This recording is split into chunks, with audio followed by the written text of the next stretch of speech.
दोस्तों, प्रश्न कुंडली का नाम प्रश्न कुंडली ही क्यों रखा गया है? आखिर इस नाम के पीछे कुछ तो कारण होगा, क्योंकि हमारे ऋषियों ने ज्योतिष में बिना किसी मतलब या आधार के किसी चीज को किसी से नहीं जोड़ा। ज्योतिष में हर सिंबल और नाम के पीछे कुछ न कुछ लॉजिक है, कारण है। जैसे उन्होंने बैल को वृषभ राशि के साथ जोड़ा, क्योंकि वृषभ राशि वाले बैल की तरह मेहनती होते हैं, मेहनत करने से थकते नहीं हैं। मछली को मीन राशि के साथ जोड़ा, क्योंकि मीन राशि वाले का स्वभाव भी मछली की तरह ही बहुत ही चंचल होता है। सिंह राशि को शेर से जोड़ा, क्योंकि सिंह राशि भी शेर की तरह अपना एक टेरिटरी या क्षेत्र चाहते हैं, शेर की तरह सबके ऊपर अपना अधिकार चाहते हैं। इसी तरह नक्षत्रों को भी किसी न किसी सिंबल से जोड़ा, जिसके पीछे भी परफेक्ट रीजन थे। ऐसे ही प्रश्न कुंडली के साथ प्रश्न को जोड़ा। इसका मतलब है कि प्रश्न कुंडली में प्रश्न से संबंधित गहरा रहस्य छुपा है। जी हाँ दोस्तों, प्रश्न कुंडली के साथ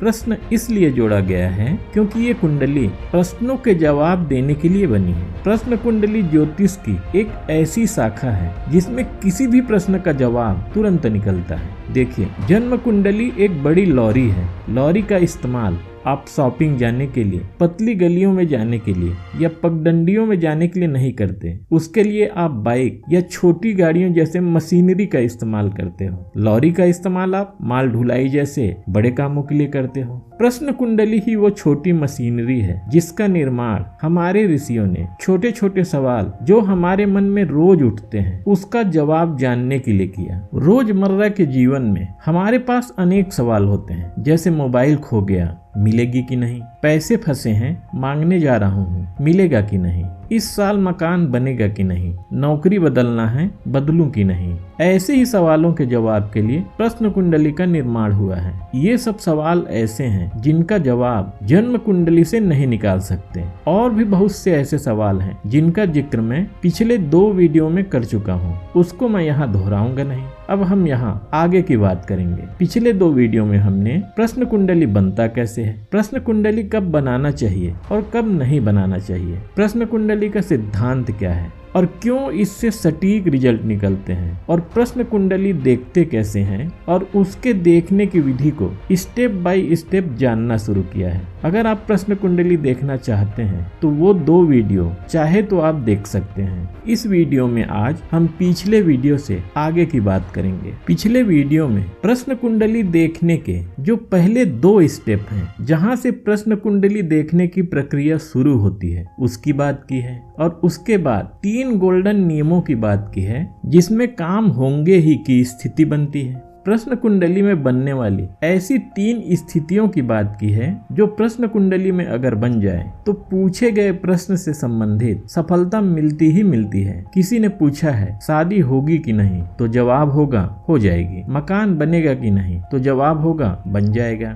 चलिए अब पिछले वीडियो से आगे बढ़ते हैं। देखिए, आपके मन में कोई भी प्रश्न हो या आपसे किसी ने प्रश्न पूछा हो और आप प्रश्न कुंडली बनाते हैं और प्रश्न कुंडली के लग्न भाव में अगर पूर्ण चंद्रमा हो, यानी कि पूर्णिमा का चंद्रमा हो। लग्न में पूर्णिमा का चंद्रमा कैसे होगा? इसके लिए प्रश्न कुंडली में चंद्रमा का लग्न भाव में तो होना जरूरी है, साथ ही सूर्य का सप्तम भाव में होना जरूरी है। चंद्रमा से सप्तम में सूर्य का होना पूर्ण चंद्रमा कहलाता है। ऐसी स्थिति अगर बनती है तो कोई भी प्रश्न हो उस काम में सफलता मिलती ही मिलती है। सफल होने के पूर्ण योग बनते हैं और काम बस होने ही वाला होता है। कहने का मतलब है कि अगर प्रश्न ये है कि क्या मैं परीक्षा में पास हो जाऊंगा, मुकदमा जीतूंगा या नहीं, या कोई और भी प्रश्न है और प्रश्न कुंडली के लग्न भाव में पूर्ण चंद्रमा बैठा है, तो प्रश्न से संबंधित सफलता मिलने ही वाला होता है। यानी कि प्रश्न पूछने वाला व्यक्ति पास होने ही वाला है और व्यक्ति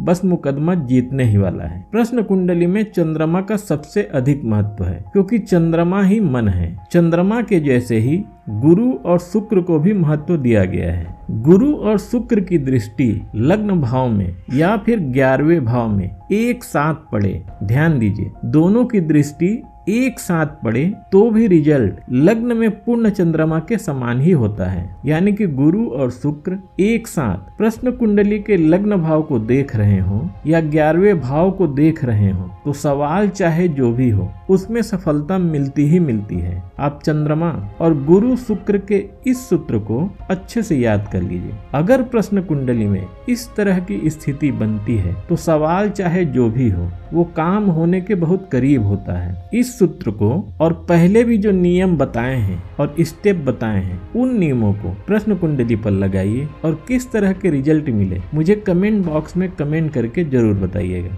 और हाँ, ये वीडियो अगर पसंद आ रहा हो तो इस वीडियो को लाइक करके इस चैनल को सब्सक्राइब करना मत भूलिएगा। अब आइए बात करते हैं उन बाकी बचे हुए नियमों की जिसकी सहायता से आपके जो भी सवाल हैं उसमें आप सफल होंगे कि नहीं उसको बड़ी आसानी से जान सकते हैं। उसको कैसे देखें? देखिए, इसके लिए हम पहले की ही तरह 3 चीजों में कंसंट्रेट करते हैं। कौन कौन सी 3 चीजें हैं? तो पहला है लग्न और लग्नेश, दूसरा है कार्य भाव और कार्येश। जिस भाव से संबंधित प्रश्न है वो कार्य भाव होगा और उसका स्वामी कार्येश, और तीसरा है चंद्रमा पर। तो आइए अब बात करते हैं चौथे नियम की। पहले के 3 नियमों को मैं पिछले वीडियो में बता चुका हूँ। चौथा नियम है लग्नेश और कार्येश एक दूसरे से युति करें और चंद्रमा की इन पर दृष्टि हो तो ये कार्य सिद्धि का योग बनता है। ध्यान दीजिएगा, यहाँ मैं जितने भी नियम बता रहा हूँ उसमें उन नियमों के अनुसार ग्रहों की स्थिति को तो देखना ही है, साथ ही साथ ग्रहों के बल पर भी ध्यान देना है।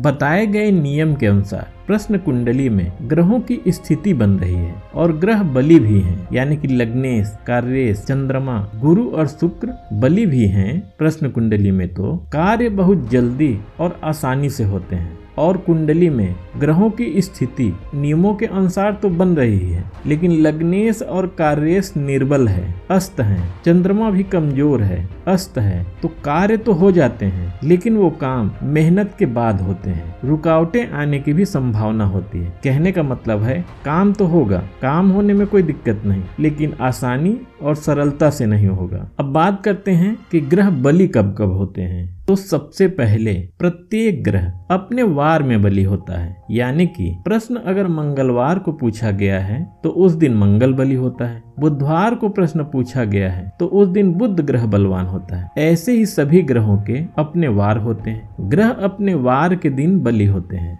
दूसरा है कृष्ण पक्ष में क्रूर या पाप ग्रह बली होते हैं और शुक्ल पक्ष में शुभ या सौम्य ग्रह बली होते हैं। तो प्रश्न कुंडली में सवालों के जवाब में पक्ष का भी ध्यान रखना होता है। अब क्रूर या पाप ग्रह कौन कौन से हैं? तो सूर्य, मंगल, शनि, राहु और केतु क्रूर या पाप ग्रह हैं और बाकी बचे ग्रह गुरु शुक्र तो हमेशा शुभ ग्रह हैं। चंद्रमा अगर पक्ष बली है तो शुभ ग्रह कहलाता है और बुध अगर शुभ ग्रह के साथ बैठा है तो शुभ कहलाता है और क्रूर ग्रह के साथ बैठा है तो क्रूर ग्रह कहलाता है। तीसरी स्थिति है दिन में अगर प्रश्न कुंडली की बात चल रही है और दिन में प्रश्न पूछा गया है तो दिन में सूर्य, गुरु और शुक्र बली होते हैं। रात के समय मंगल, चंद्रमा और शनि बलवान होते हैं और एक ग्रह बच गया बुध, वो दिन और रात दोनों समय बलवान होते हैं। चौथी स्थिति है ग्रह अगर दिग्बली है तो ग्रह बलवान होते हैं। दिग्बल भाव आधारित बल है, तो मंगल और सूर्य दशम भाव में हो तो उन्हें दिग्बल मिलता है। बुध और गुरु प्रथम भाव में हो तो उन्हें दिग्बल प्राप्त होता है। चंद्रमा और शुक्र प्रश्न कुंडली के चतुर्थ भाव में हो तो दिग्बली होते हैं और शनि सप्तम भाव में हो तो शनि को दिग्बल प्राप्त होता है। याद रखिएगा कि ग्रह जहाँ दिग्बली होते हैं उससे ठीक विपरीत भाव या सप्तम भाव में बैठे हैं तो ग्रह दिग्बलहीन हो जाते हैं और कमजोर हो जाते हैं। पांचवी स्थिति है चंद्रमा और शुक्र सम राशि में बलवान होते हैं। अब सम राशि कौन कौन से हैं? तो 2, 4, 6, 8 और 10 नंबर की राशि सम राशि है और बाकी बचे ग्रह यानी सूर्य, मंगल, बुध, गुरु और शनि विषम राशि में बलवान होते हैं। 1, 3, 5, 7, 9 और 11 नंबर की राशि विषम राशि है। अगली स्थिति है कोई भी ग्रह अगर स्वराशि का बैठा हो, मित्र राशि का हो, उच्च होकर बैठा हो या अपने मूल त्रिकोण राशि में बैठा है तो वो ग्रह भी बलवान होता है। और वही ग्रह अगर शत्रु राशि में है, नीच राशि में है, ग्रह अस्त है, उसकी डिग्री कम है तो ग्रह को कमजोर माना जाता है। अगली स्थिति है ग्रहों का बल देखते समय प्रश्न कुंडली का नवमांश कुंडली भी देखना चाहिए, जैसे जन्म कुंडली देखते समय देखते हैं। घबराइए नहीं, ज्यादा कुछ नहीं देखना है, बस ये देखना है कि जो लग्नेश कार्येश और चंद्रमा नवमांश में भी अच्छी स्थिति में हो, जैसे प्रश्न कुंडली में उच्च के हैं तो वो नवमांश में उच्च में ना हो तो कम से कम स्वराशि या मित्र राशि में हो, नीच राशि में या शत्रु राशि में ना बैठे हो। और अगर इसके ठीक उलट अगर प्रश्न कुंडली में नीच के हैं और नवमांश में उच्च के हैं तो वो बहुत अच्छा हो जाता है। नवमांश कुंडली में भी लग्नेश, कार्येश और चंद्रमा स्वराशि, मित्र राशि, उच्च या मूल त्रिकोण राशि में बैठे हों तो ग्रह बली होता है।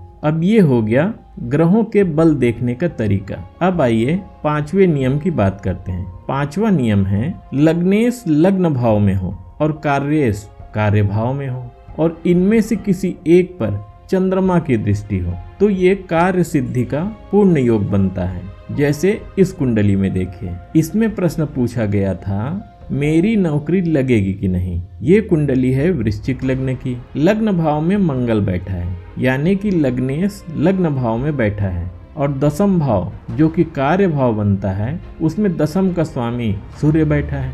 चंद्रमा चतुर्थ भाव में बैठा है और उसकी सप्तम दृष्टि कार्य भाव और कार्येश पर पड़ रही है। यहाँ पर आप देखेंगे कि हमारा जो पांचवा नियम है पूरी तरह लग रहा है। लग्नेश लग्न भाव में, कार्येश कार्य भाव में है और चंद्रमा की इन पर दृष्टि है। लग्न में शीर्षोदय राशि भी है। शीर्षोदय राशि भी शुभता का प्रतीक है और काम के जल्दी होने की ओर इशारा करती है। तो कहने का मतलब है इस कुंडली में जवाब होगा कि आपको नौकरी जल्द ही मिलने वाली है।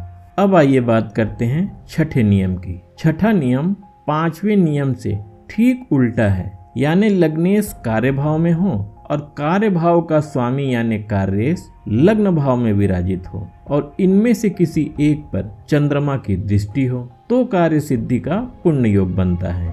प्रश्न कुंडली देखते समय एक बात और भी आती है कि एक समय में एक प्रश्न कुंडली से कितने प्रश्न पूछे जा सकते हैं। तो कोशिश करिए कि बहुत जरूरी ना हो तो एक प्रश्न कुंडली से एक ही प्रश्न का जवाब दिया जाए, और अगर एक से अधिक प्रश्न के जवाब की जरूरत है, व्यक्ति जानना ही चाहता है, तो पहला प्रश्न जो भी प्रश्न कुंडली बनी है उसी से दिया जाता है। दूसरे प्रश्न का जवाब उसी कुंडली का चंद्र कुंडली बना लें, दूसरे प्रश्न का जवाब चंद्र कुंडली से दिया जाता है और तीसरे प्रश्न का जवाब सूर्य कुंडली से दिया जाता है। लेकिन एक प्रश्न कुंडली से एक से अधिक प्रश्नों का जवाब देने से पहले पूछने वाले की मानसिकता को चेक करना बहुत जरूरी होता है, क्योंकि प्रश्न कुंडली से जवाब मिलने का मूल है व्यक्ति के मन में आने वाले विचार। किसी विषय को लेकर बहुत अधिक चिंता, तो अगर वो किसी चीज के लिए चिंतित है, वो बात उसके दिमाग में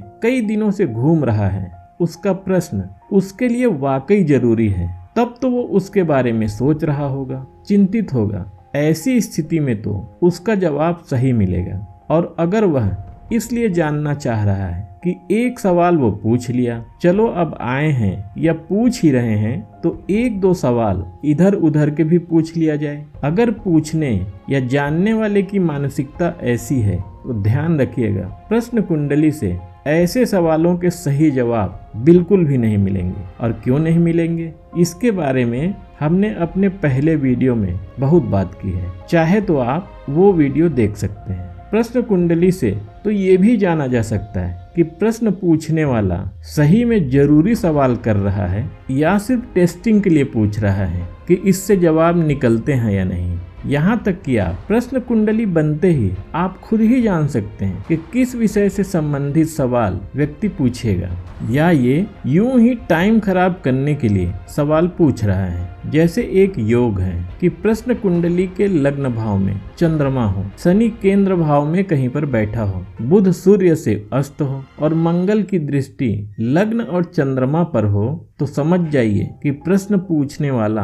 आपका टाइम खराब कर रहा है। अब आइए बात करते हैं सातवें नियम की। सातवां नियम है लग्नेश और कार्येश दोनों लग्न भाव में हो और चंद्रमा की इन पर दृष्टि हो तो कार्य सिद्धि के पूर्ण योग बनते हैं। जैसे कि मान लीजिए किसी का संतान से संबंधित प्रश्न है कि मेरी संतान होगी या नहीं, और आप प्रश्न कुंडली बनाते हैं और प्रश्न कुंडली में पाते हैं कि प्रश्न कुंडली का लग्नेश और पंचम का स्वामी पंचमेश दोनों लग्न भाव में बैठे हैं और चंद्रमा की इन पर दृष्टि हो, तो सीधा आप कह सकते हैं कि संतान निश्चित ही होगी।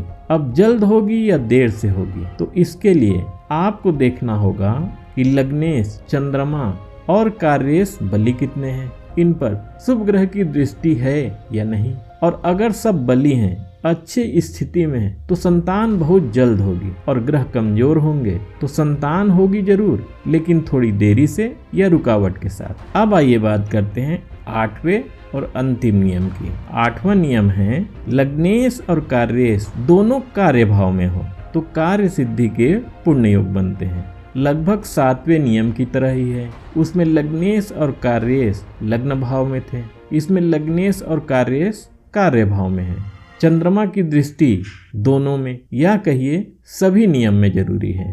तो दोस्तों आज के लिए बस इतना ही। आने वाले वीडियो में जो और भी जटिल प्रश्न हैं, जैसे चोर कौन है, खोई हुई वस्तु किस दिशा में मिलेगी, कब मिलेगी, शादी किस दिशा में होगी, जैसे सवालों के जवाब कैसे निकाले जाते हैं, उसके बारे में हम बात करेंगे। ये वीडियो अगर अच्छा लगा हो तो इसे लाइक जरूर करिएगा, और हाँ, इस चैनल को सब्सक्राइब करना ना भूलिएगा। आपका वीडियो को लाइक करना और चैनल को सब्सक्राइब करना हमारे लिए एनर्जी का काम करता है, तो प्लीज़ हमारे काम करने की एनर्जी को बढ़ाते रहिए। ये वीडियो देखने के लिए बहुत बहुत धन्यवाद।